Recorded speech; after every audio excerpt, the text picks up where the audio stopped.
Previously on My Hero Academia. くだらん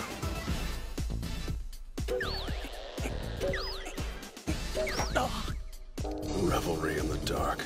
黒怖っ貴様ら男子ってこういうの好きなんね出ていけお剣だ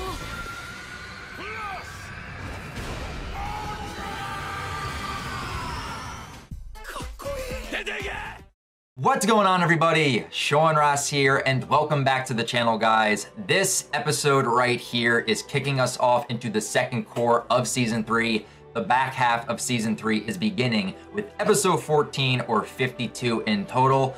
And I'm just very anxious and excited to see how Studio Bones is going to be handling the back half of the season, because we are about to be stepping into a brand new arc, the Provisional License Exam arc. I've been seeing the posters they have been releasing on Twitter, getting to see all the character design, so I am very, very excited to see how Studio Bones is going to be handling this material. But also, with this being the back half of the season and the second core technically being a new season, we have a new intro for MHA, and I really do like the music. I got to do a live reaction review separately from this video, so if you guys want to check out my thoughts on the new intro, a link can be found right up here. I really did enjoy the new intro that we got. I might actually enjoy it more than the Odd Future intro that we had for the first half of Season 3. So yeah, those are my quick thoughts right there. But just as a quick recap before we dive into this episode, the last episode we had was a really fun episode. I loved just the slice of life, the moving into the dorms, and getting to see every single student's bedroom. That was just so much fun to see. My favorites were Tokoyami, Midoriya, and Jiro. I had other runner-ups, but those were my top three, but there really isn't too much to dive into. We ended it off with that very somber note, you know, talking with Sue, very heartfelt, and now all the students are all on the same page. But we're diving into a new arc with this episode, and I'm just very excited to step into the back half of the season. So before we dive into this episode, guys, check the links down below to Crunchyroll, Funimation, and to Verve to check out the official release and to support the series. But with all that being said, guys, let's dive into episode 14, 52 in total for season 3 of My Hero Academia, entitled Create Those Ultimate Moves. Let's jump into this, guys. Yep, focusing on the provisional licenses. ヒーロー免許ってのは人命に直接関わる責任重大な資格だ。当然、取得のための試験はとても厳しい。I mean, I would hope so. Yeah, 50% passing rate each year. That's a hard thing to pass. そこで今日から君らには一人最低でも2つ。Oh, midnight. And they're playing the cavalry battle music. Oh, let's go. Ooh, midnight. It's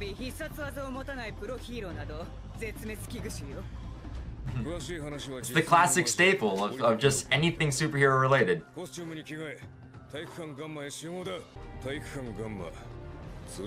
The Training Dining Land, or TDL. Okay. Tokyo Disneyland. Oh, that's a good Disney reference right there.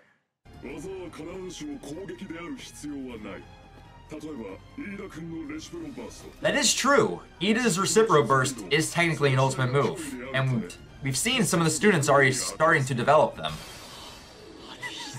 And Iida's like, thank you.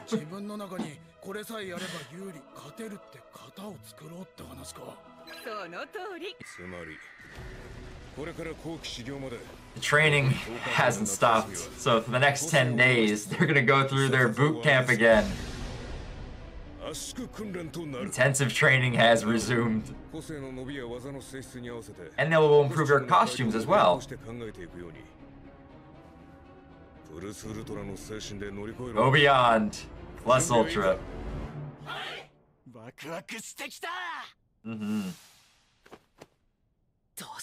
Deku doesn't seem so sure about this. Kamehameha! That was a weak stream right there, Ashido. But that is better. Like a hose of acid.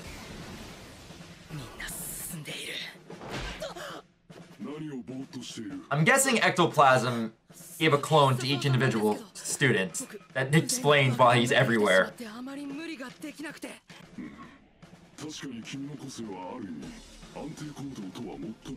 Yeah, that's an understatement.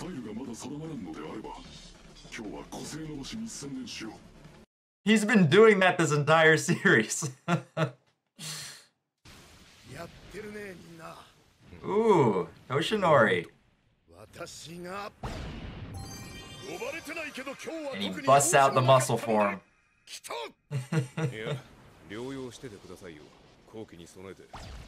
And back to normal again.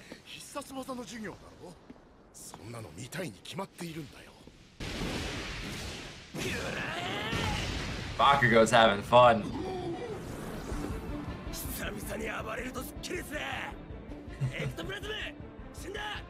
Mine died. Give me another.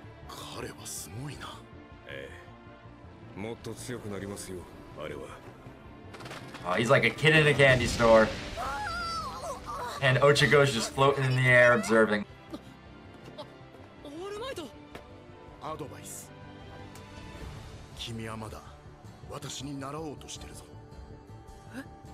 It's kind of what Gran Torino told him.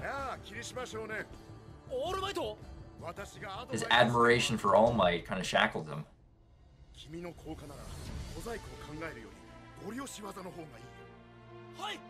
But it's weird. All Might is, you know, going around actually giving advice. Even dummies can be teachers. Easy education theory. He's trying to become better teacher. Very nice. Development studio.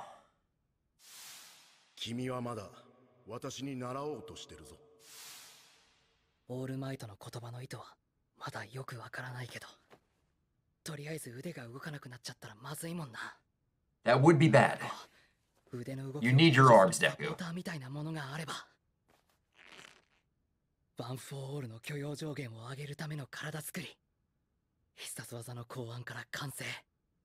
Yeah, what's your ultimate move? What can you do, Deku?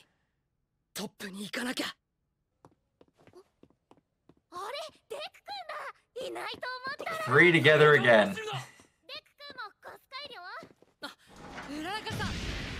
Oh, that's right! That looks amazing right there. That looks directly from the manga. Oh, man. Here we go. Hatsume Mei and Power Loader. Oh my god, she's back. You can hear her voice.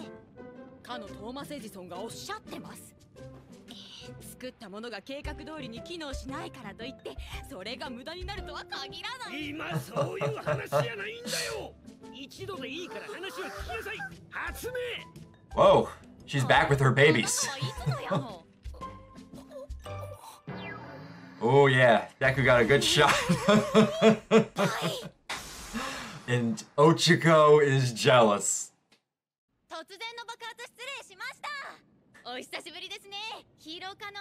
Yeah, it's been a while. And she forgets all of their names. Izuku's so embarrassed. Ida has a grudge on her, for good reason.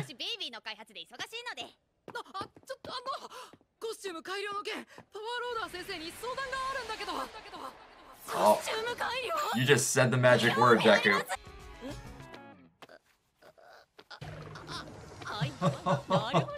She has no boundaries. Ochiko can't believe this. Oh man, Hatsume doesn't care at all. I love her so much. Damn, look at that suit.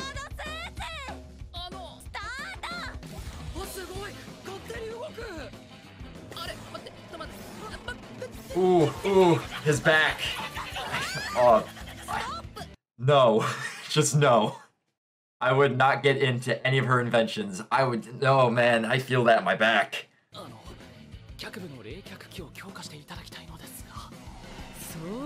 She can hear everything, Ida. He tried to get around her. Deku and Ochiko are trying to leave.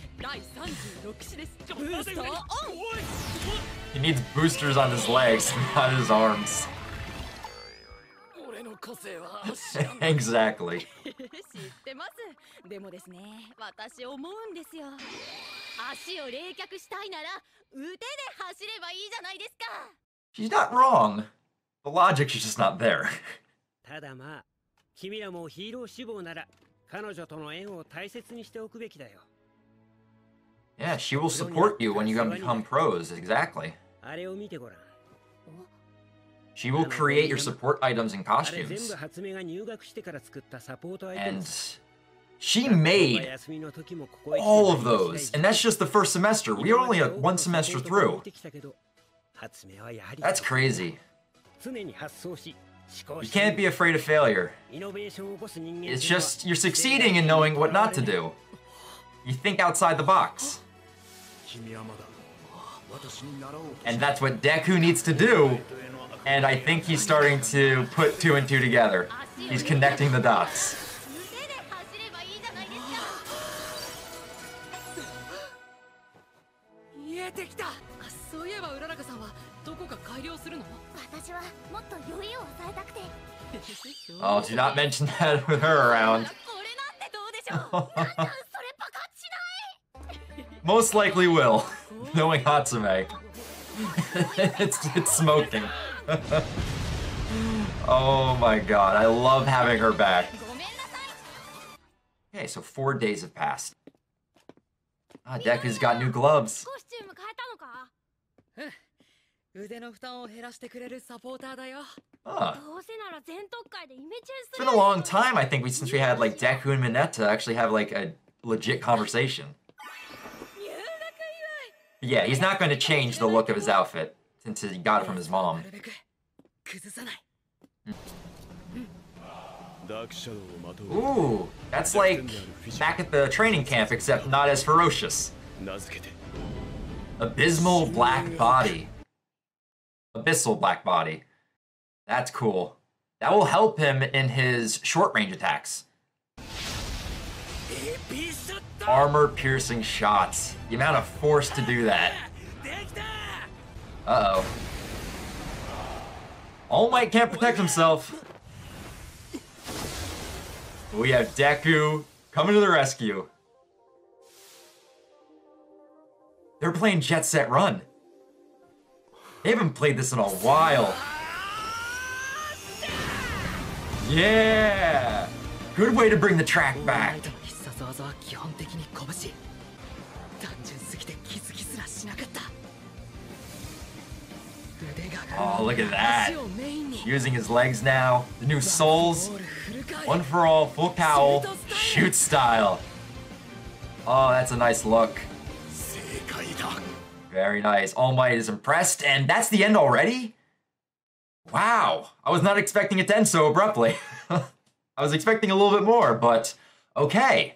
So we just had everyone creating their ultimate moves. We had Hatsume Mei come back, which is a highlight for me. But now we are seeing Deku making the moves moving forward to not be like emulate All Might. He's no longer just using his arms. He's using his legs now, and the new gloves, the iron soles on his shoes, and the new technique, shoot style, has made its debut. Oh man, I'm excited for this new arc. So there we have it, guys. Episode 14 is kicking off the back half of Season 3. Our new arc has begun, and we are beginning to approach the provisional license exam. And judging by the preview for the next episode, it is going to get here quicker than expected, but that's just the pace that My Hero Academia tends to go at. Look at the sports festival back in Season 2. We had one episode to set us up for the festival, and then the very next episode, we were jumping right into it. So expect the same type of thing to happen next episode with the provisional license exam. But just with this episode as a whole, coming off a 2-week break, going from episode 13 to episode 14, we kind of had 2 fun episodes in a row. We had a very slice of life episode in episode 13, and then we get to see our superheroes in training having fun creating ultimate moves. That is the fun part of being a superhero. Besides the fact that you get a costume and you have superpowers, you get to create your own finishing moves, you get to name them, and they are moves that only you can do. That is a fun aspect of this episode, and I love getting to see all the students being creative and just having a fun time. Plus, we also get to have a fan favorite character make a return within this episode, or at least for me, I was very happy with seeing her return considering she's one of my favorite characters within this series. Of course, I am talking about Hatsume Mei, the support girl that we met back during the sports festival who made a name for herself, and her babies were on full display during this episode. Sure, we got a little bit of fan service, but I just loved getting to see Hatsume Mei within her element, the inventive side of her, getting to see all of her inventions. And sure, she does fail a lot, but that is the life of the inventor. She thinks outside the box, she just constantly creates, and she is going to be that person that these students, once they become pro heroes, is going to have to rely on. So the highlights of getting to see Hatsume Mei within this episode were great for me. We got to see all of the creative moves, the ultimate moves being created.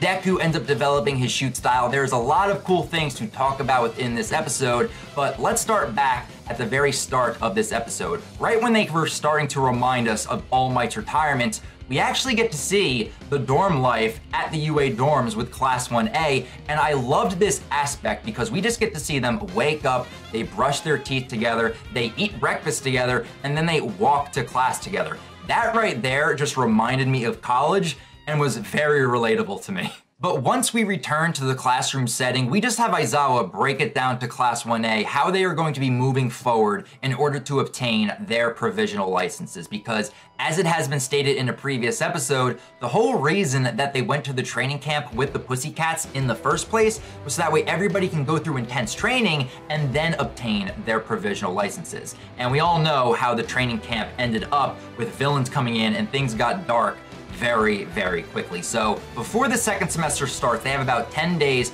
to prepare and train the students in order to pass the exam. And the way that they're doing this is that they are trying to help them create ultimate moves, moves only unique to them to help improve their chances in passing the exam. And this exam is not an easy one to pass because it has a 50% pass rate every single year, plus it changes its curriculum and test every single time. So you are kind of walking in blind as a hero in training because you can be thrown into any situation, any type of scenario that a pro hero needs to be prepared for. And in a way, that's actually a good test to have because you got to be kept on your toes as a hero in training because pro heroes, as they are out in the line of duty, they have to prepare for every single scenario, and sometimes they are caught off guard. So I'm kind of glad just hearing that within this episode that the exam is a hard test to pass because you just don't want anybody showing up to this exam and passing. You want this test to be hard because you want exceptional future pro heroes in the making coming in and passing this exam. So helping the students in developing their ultimate moves is a great way to help them have a better chance in passing the exam. But another thing that does get brought up within this episode that would give them a better chance as well is allowing the students to adjust and customize their current costumes. And this is a very practical thing that gets brought up within this episode because you got to be thinking about this from the student's perspective, from when they first arrived at UA to where they are right now within this episode. When they first arrived at UA and they handed in the blueprints for their costumes, they didn't really have a full understanding of the full capabilities of their quirks. But now that they have gone through intense training and they have pushed their quirks to their limits, they can now look at their costume and they can see how it kind of hinders or doesn't really apply to their quirk all that much. So they can look at their costume and be like, maybe I can add this and take away this, and this will help my quirk a lot better. And this is a very cool thing to have mentioned within this episode because not only does this allow the author Horikoshi to just customize the designs of the characters,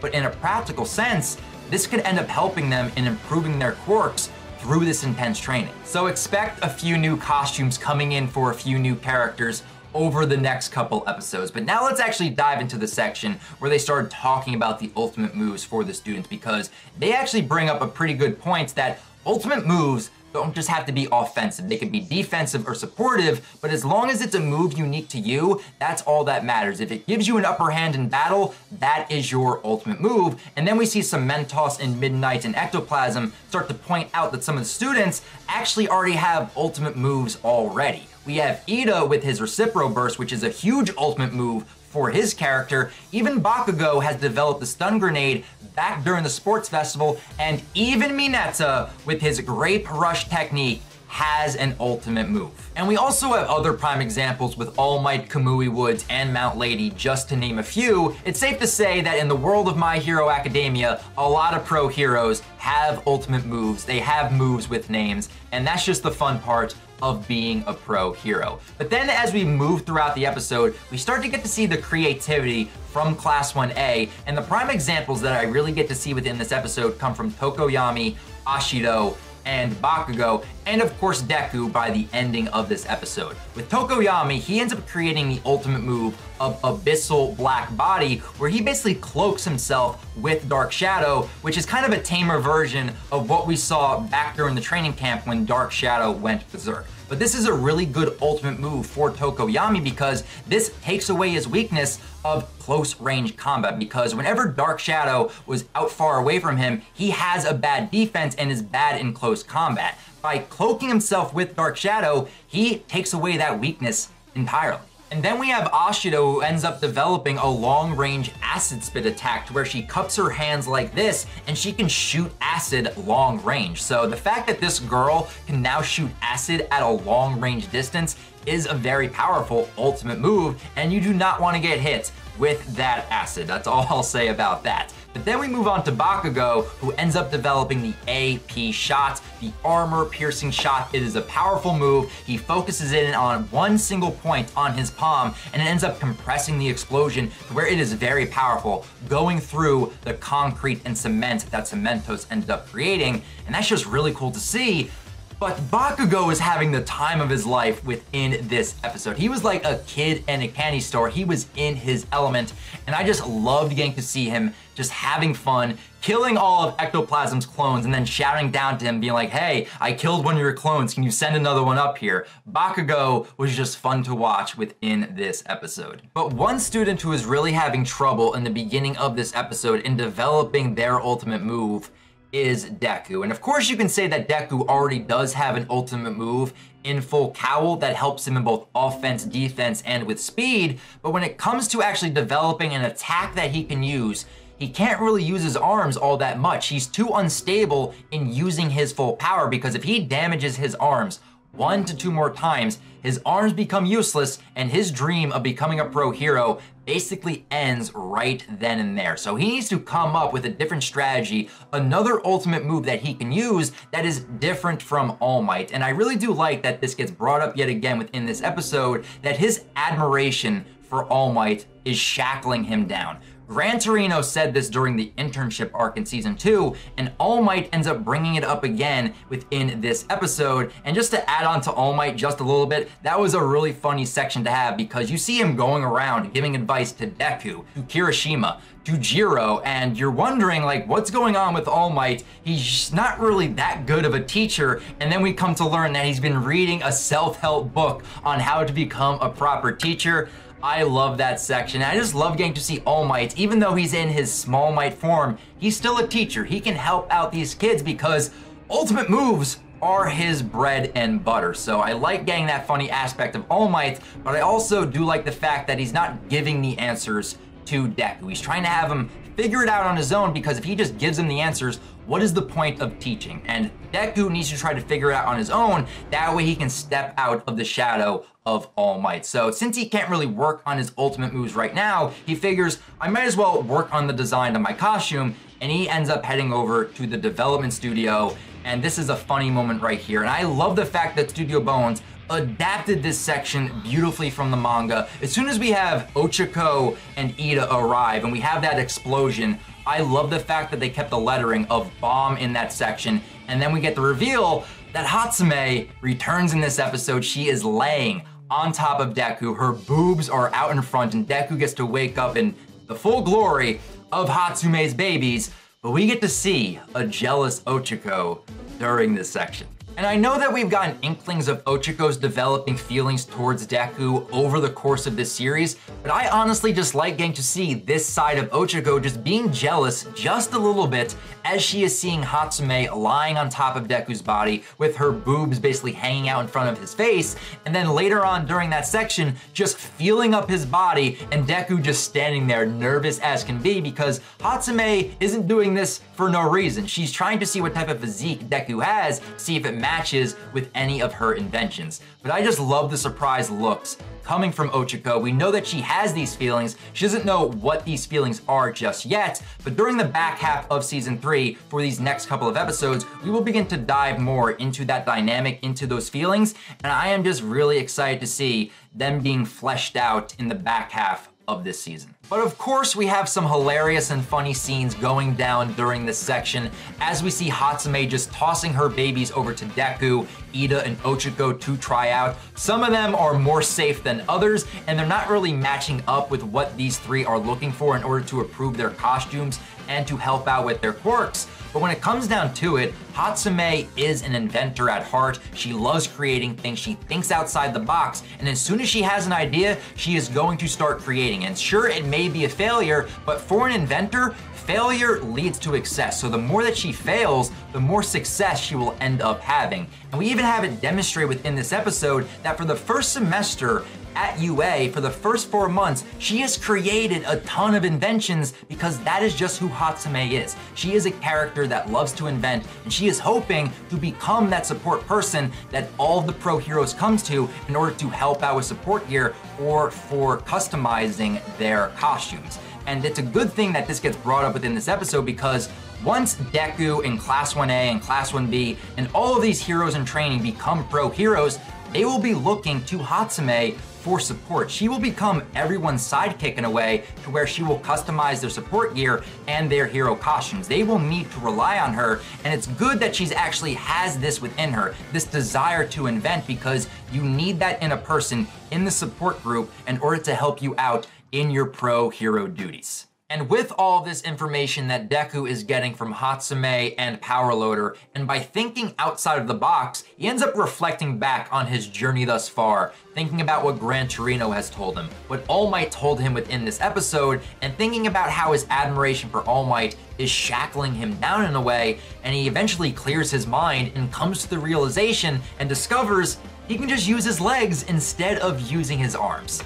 That concept right there does sound rather simple, but looking at it from Deku's perspective, every time he has looked to All Might has never thrown a kick ever. He always throws punches, so this simple concept I don't think really crossed Deku's mind, but now that he realizes that he can actually start using his legs in cooperation with his arms, he ends up adding upgrades to his costume accordingly to where he adds longer gloves to brace and reduce the strain on his arms, and then he also adds iron soles to his shoes to help with the impact and power with his kicks, and he also ends up asking Ida to help train him in a little bit, and over the next 4 days he ends up perfecting his shoot style technique, and he puts it on full display when he saves All Might from the falling debris. I love getting to see the shoot style animated and just getting to see the full cowl, just the lightning across his body and the smoke coming from the iron soles as he's just standing there on the ground in that pose,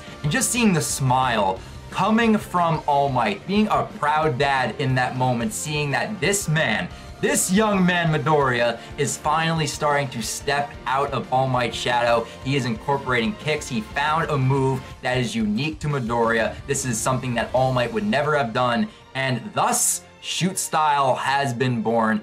And I was just very excited to see it animated. Plus, having Jet Set Run play during that section was not too bad either. But that is where the episode ends. It was a very concise and very simple episode as a whole, but very enjoyable nonetheless. So with that, guys, that is my live reaction and review to episode 14, 52 in total for My Hero Academia. And for next week's episode, we get to look forward to the official start of the provisional license exam arc. But now I definitely want to hear your guys' thoughts on this latest episode. What were your positives? What were your negatives? What were your thoughts on the new intro and outro that we got? And what did you think about the development of the ultimate moves? Which ones were your favorite? And what was your thoughts on Deku's new shoot style technique?